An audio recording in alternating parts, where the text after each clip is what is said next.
Tres ideas quisiera yo compartir con ustedes del Evangelio que acabamos de escuchar. Y viene de tres como parte de este Evangelio. Voy a leer pues la primera parte de donde viene la primera idea. Yo te alabo, Padre, Señor del cielo y de la tierra, porque has escondido estas cosas a los sabios y entendidos y las has revelado a la gente sencilla. Gracias, Padre, porque así te ha parecido bien.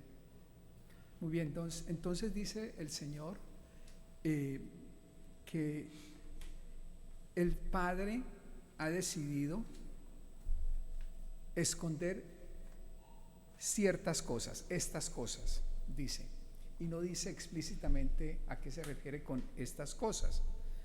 Pues bien, creo yo que lo primero que deberíamos de intentar interpretar es a qué se refiere San Mateo cuando dice estas cosas. Creo yo que estas cosas se refieren a las cosas de Dios, podría decirse. Las cosas de Dios porque es Él quien las ha revelado y es Él también quien las ha escondido. A cierto grupo las esconde, a otro grupo pues no las esconde, entonces podríamos decir las revela. El texto dice exactamente eso, las ha revelado a la gente sencilla. A unos se las esconde y a los otros se las revela. Y son las cosas que tienen que ver con Él, que tienen que ver con la relación con Él. Entonces podríamos decir las cosas divinas, si se quiere. Entonces, porque has escondido las cosas divinas a los sabios y entendidos y las has revelado a la gente sencilla.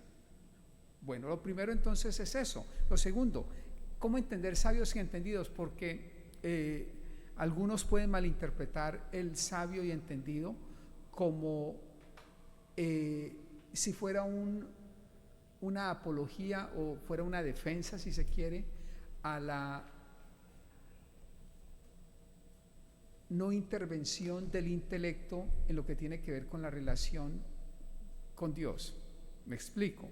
Algunos creen que utilizar el intelecto cuando se habla de las cosas de Dios o cuando se refiere a las cosas de Dios no es buena idea. Todo lo contrario, esa idea, ese pensamiento, a toda la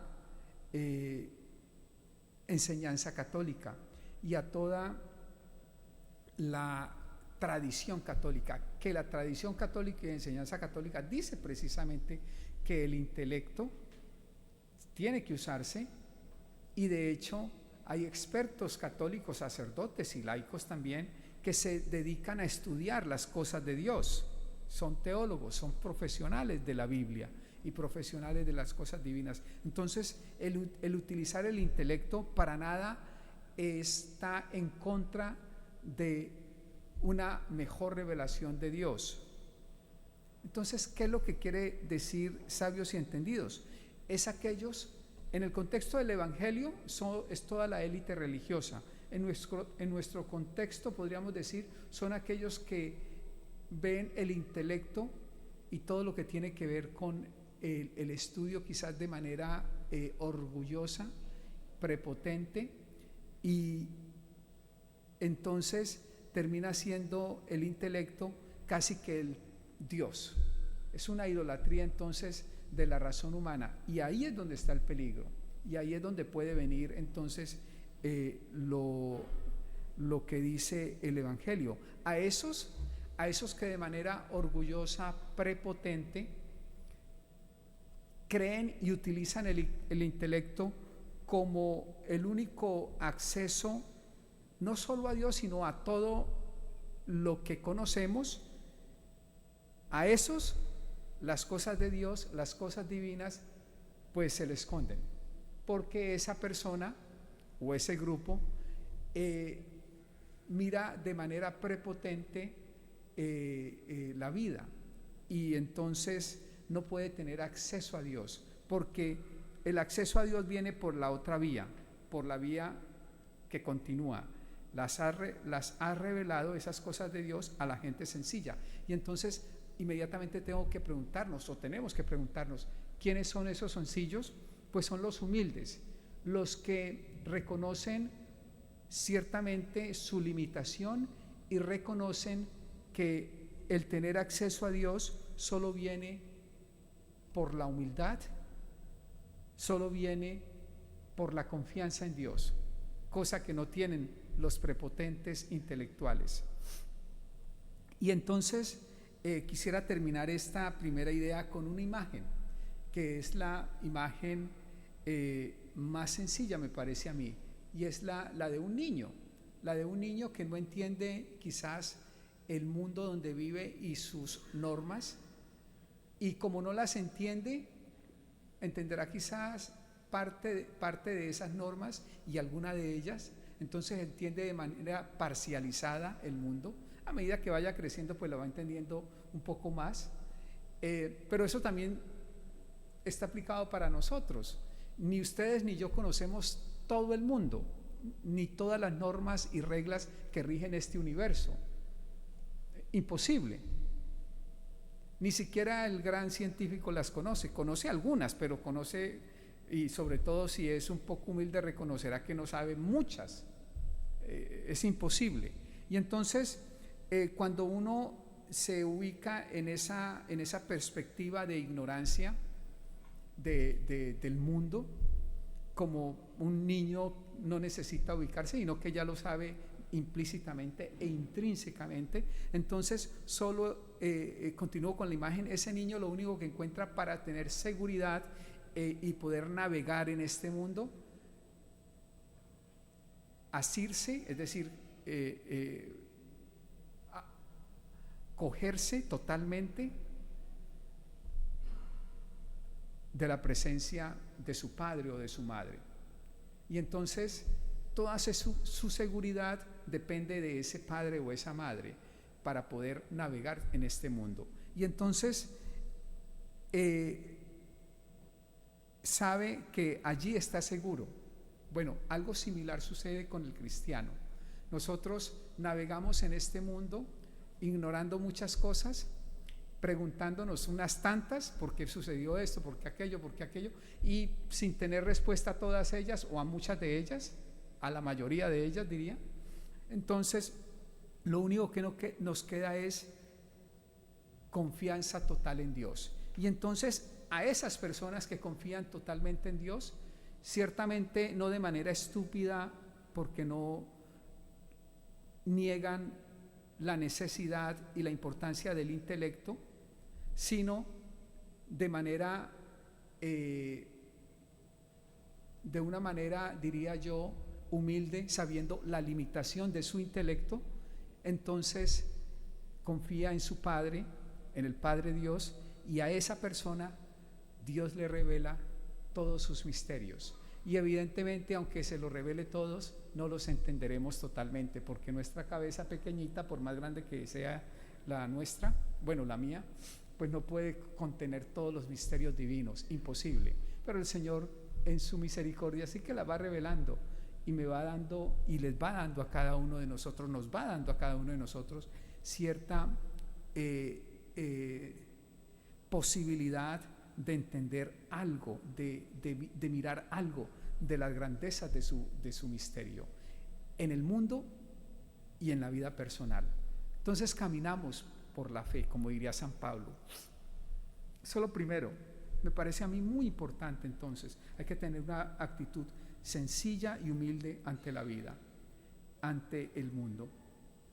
Luego viene lo siguiente, que está estrictamente, estrechamente relacionado con lo que acabo de decir.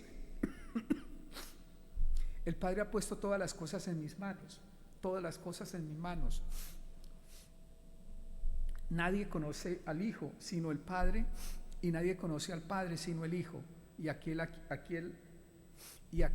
quien el Hijo se lo quiera revelar. El conocimiento de Dios Padre solo es o está revelado de manera perfecta en el Hijo. Él es el que lo conoce totalmente y perfectamente. Y el Hijo es conocido de manera perfecta por el Padre. Repito, el Padre conoce perfectamente al Hijo, el Hijo conoce perfectamente al Padre. Y dice a renglón seguido el Evangelio y Jesucristo, y el Padre es conocido por el Hijo perfectamente y también puede ser conocido por aquel a quien el Hijo se lo revele. Bellísimo. Podemos entonces tener acceso a Dios Padre a través del Hijo. Repito, de manera limitada, porque el conocimiento humano es limitado y entonces no podemos tener un acceso perfecto al Padre, sino limitado a través del Hijo. Y este conocimiento, yo ya lo he dicho en otras ocasiones, no es un conocimiento intelectual. Ciertamente el intelecto juega su papel importante y por eso le decía que estaba relacionado directamente con lo que acaba de decir, pero no es un conocimiento intelectual, es un conocimiento experiencial, es un conocimiento de entrar en una relación íntima y cercana con el Padre. Solo puede entrar entonces en esa relación íntima y cercana con el Padre a quien el Hijo, Jesucristo, le dé la gracia de hacerlo. Y entonces la fe, que es ese conocimiento íntimo con Dios, es un regalo del Hijo, es un regalo de Dios mismo.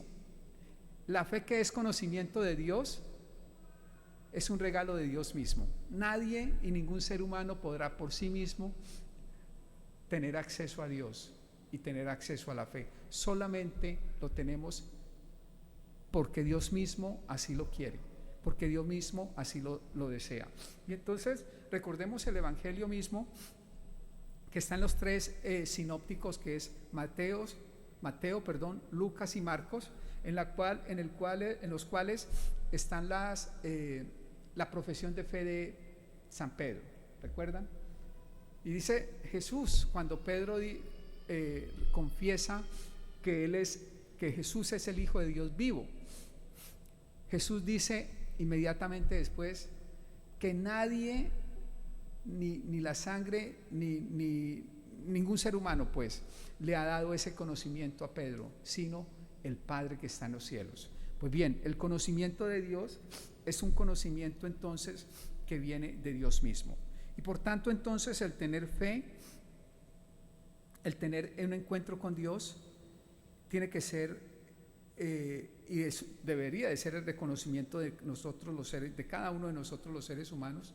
Es un conocimiento que viene de la gracia de Dios y por tanto tener fe entonces tiene que pedirse en la oración: auméntame la fe, Señor. Lo segundo y lo tercero, ya para terminar: vengan a mí, es la última parte del Evangelio. Vengan a mí, perdón, tengo como una picazón, creo yo que es una alergia, pero bueno, es que no me aguanto. Vengan a mí todos los que están fatigados y agobiados por la carga, y yo les daré alivio. Podríamos preguntarnos, ¿qué es aquello que hace que estén, según el Evangelio, estemos, o que algunos estén fatigados y agobiados por la carga? ¿Cuál es esa carga que hace que algunos puedan estar fatigados y agobiados? Creo yo que es la carga del pecado. El pecado, que es por sí mismo es una carga difícil de tener bajo los hombros, porque nos aparta de Dios. Y entonces entra la fatiga y el agobio en aquel o en aquellos, pues todos hemos pecado. Entonces en todos nosotros, cuando estamos en el pecado, debería decirlo yo. Y entonces entra el sinsabor, y no solo el sinsabor, sino la insatisfacción en la vida. Y ese pecado entonces se convierte también en yugo. El Evangelio luego sigue: tomen mi yugo sobre ustedes y aprendan de mí, que soy manso y humilde de corazón. Y entonces el pecado es un yugo. Un yugo es algo que nos une estrechamente a algo. El pecado entonces es un yugo que nos une estrechamente al mal. Y ese mal entonces nos oprime y nos agobia, nos esclaviza. Solamente Dios puede liberarnos de ese yugo que nos esclaviza y nos oprime. Y entonces el Evangelio y el Señor en el Evangelio nos invita a liberarnos de ese yugo para entrar en el yugo de la vida con Él. Y por eso el Evangelio y el Señor lo describe como un yugo suave y ligero, porque ciertamente es un yugo en el sentido de que nos une al Señor, pero estar unidos al Señor es suave y ligero porque es dulce, porque es amable, porque es deseable. Pero el otro yugo, el del pecado, es el que nos oprime. El yugo del Señor nos libera, y entonces es un yugo que vale la pena tener, repito, en el sentido de que es algo que nos une al Señor, que es la vida de Dios. Entonces el Señor dice, y podríamos decir que aquel que no conoce al Señor está destinado a estar fatigado y agobiado porque entra en un yugo distinto al Señor, y aquel que conoce al Señor está destinado a entrar en el yugo del Señor y a caminar con Dios, a caminar en la libertad de hijo de Dios. Pidámosle entonces al Señor en esta Eucaristía que nosotros de manera humilde podamos entrar en esa presencia de Dios, en esa aceptación de Dios, y podamos caminar libremente con Él, y así estar fuera de toda opresión del pecado, fuera de todo agobio del pecado, y estar en la libertad de los hijos de Dios. Pongámonos de pie y profesemos juntos nuestra